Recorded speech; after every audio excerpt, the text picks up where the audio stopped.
Hey guys, this is Miriam at High Life Auto. I am out doing a video test drive on a 2007 Nissan Altima. If you've never been on my video test drives before, the way it works is I drive the vehicle on video and I tell you what I see, hear, think, smell, and feel to give you the best indication of being in the driver's seat without actually being in the driver's seat. I'm not a mechanic and this is not meant to be a 182-point inspection. Rather, this is meant to be a sneak peek into how the vehicle drives and any potential issues I notice as we're going along. So we'll take a look around the vehicle, we'll take a look under the hood, and then we'll go for a drive. Let's see. Pop that hood and pull myself out of this car, and then here we go.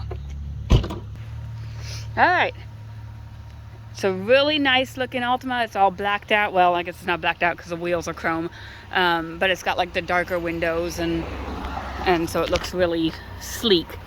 Front tires are probably 45% would be my guess. It looks like it's got some aftermarket rotors on it.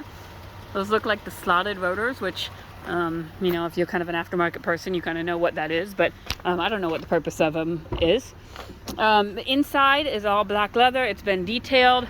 There's a kid that I picked up on the side of the road right there, so she's in there. This, you can see that there's some damage on this side.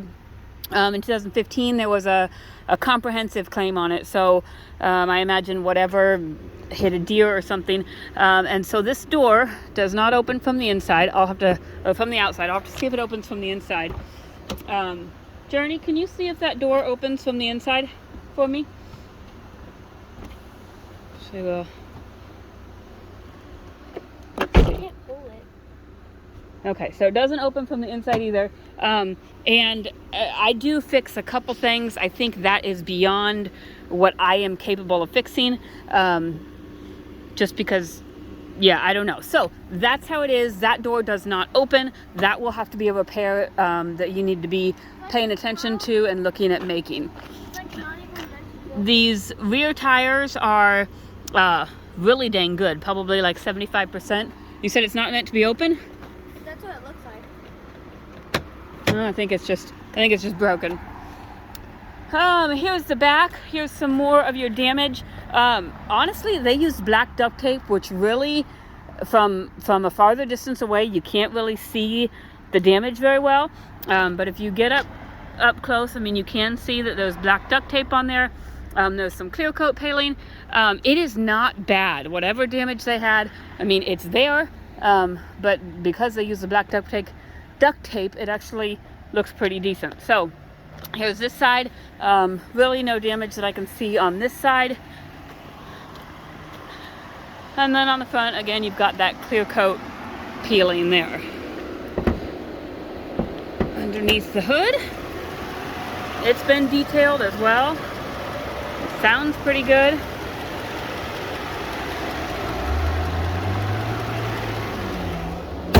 Shut that and we'll take a look inside.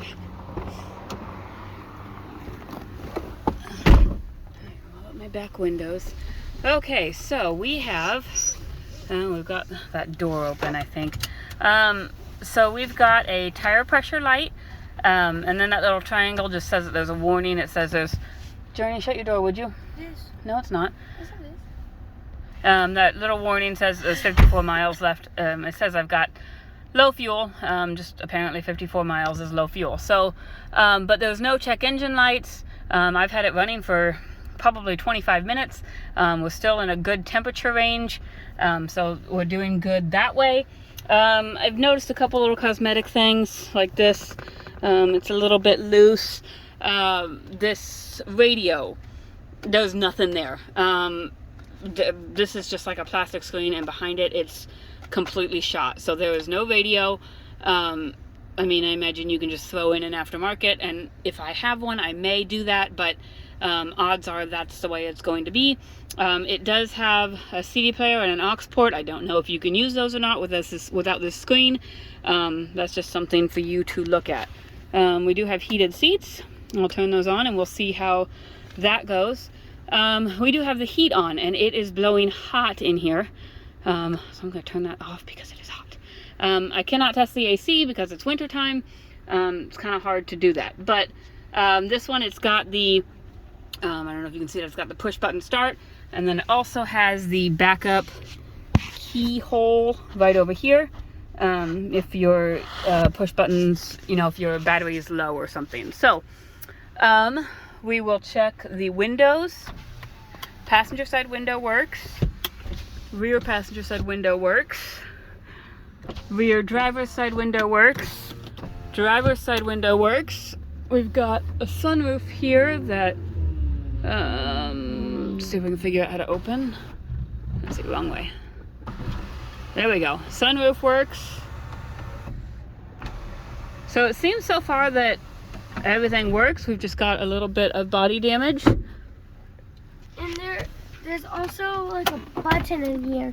Oh, there's a trunk release button in there. Okay. All right. Let's get moving and see what we've got. All right. My next thing is a disclaimer about Cvt transmissions. If you know what Cvt transmissions are, you can just bypass the next 60 seconds because I will explain it for those who do not know. Cvt transmissions are different than the normal transmissions that we normally notice. That when we look at the RPM gauge, your car will rev up to about 3,000 RPMs and then it'll drop down to about 2,000 and rev up to 3,000 and drop down to about 2,000 until you get into overdrive, and where it kind of hangs out around 2,500 RPMs. A Cvt transmission, it just revs up. You can see over there on my RPM gauge, it just revs up based on how much pressure you put on the gas pedal. And so it'll rev up until it gets to the equal amount of pressure that you're putting. It gets to the speed of the pressure that you're putting in. So, because a continuously variable transmission, what it does is it's always shifting. It's continuously being variable. You can take a look on YouTube for some videos on that that kind of explain it pretty well.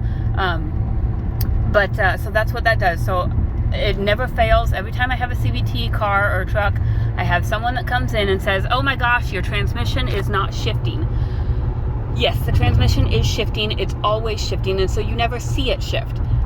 So that is the disclaimer on the Cvt transmissions. If you don't know what they are, take a look at them. I just want you to be aware, because most people, they have not experienced them yet. They're in Nissans, Hondas, some Jeeps have them, so just kind of, I think it's kind of getting to be the new thing, so it's something that is decent to learn, but a lot of people don't have experience with them yet. So there's that. I'm up the hill. I'm going 60. It's driving smooth. Journey wanted to name this car Smoothie just because of how smooth it drives. You can see my left turn signal works, my right turn signal works, my horn works, my wipers work, brakes are good and solid, no grinding or vibration. I have not heard any suspension noise. Like she said, it just drives really smooth. I think your biggest issue on this car is just the cosmetic part. So if you can handle some cosmetic damage, then shoot, it seems like a really good driving car. Oh, it's got 223,000 miles on it. I don't think I mentioned the miles. So it does have some higher miles. Nissans are kind of in the same boat with Hondas and Toyotas. They typically last longer. Again, every car comes back to the amount of maintenance put into it, but just, apples to apples, you'll see a Nissan on the road longer than you'll see, a Ford or something like that. So that's that. If you have any questions, shoot me a message, email me, call me, text me. My cell phone is 309-267-7200, and I will try and get back to you with any questions you have. Thanks, guys.